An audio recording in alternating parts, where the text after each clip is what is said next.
पुण्यात उद्या राष्ट्रवादीचं आंदोलन, शिवरायांचा पुतळा कोसळल्याप्रकरणी आंदोलन। आयपीएस भाग्यश्री नौटाकेंवर गुन्हा दाखल, BA4 पतसंस्था घोटाळ्यात बेकायदा गुन्हे दाखल केल्याचा आरोप। काही भाव निवडणुकीत पाडण्यासाठी सुपारी घेतात, सुपारी बाजांमुळे जिल्हा 10 वर्ष मागे गेला। नवनीत राणांची नाव न घेता आमदार बच्चू कडूंवर टीका। पूजा खेडकरने यूपीएससीचे सर्व आरोप फेटाळले, यूपीएससीच्या आरोपात तथ्य नसल्याचं पूजा खेडकरांचं वक्तव्य। हर्षवर्धन पाटलांना पवारांच्या राष्ट्रवादीत घेण्यास काँग्रेसचा विरोध, काँग्रेसच्या भूमिकेनं हर्षवर्धन पाटलांच्या राष्ट्रवादी शरद पवार पक्षात प्रवेशाला अपशकुन। म्हाडा लॉटरीसाठी 15 दिवसांची मुदतवाढ, गृहनिर्माण मंत्री अतुल सावे यांची घोषणा।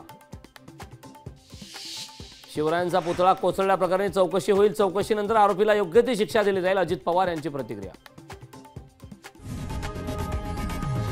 लोकशाही मराठी ऐका, पहा, जागरूक रहा।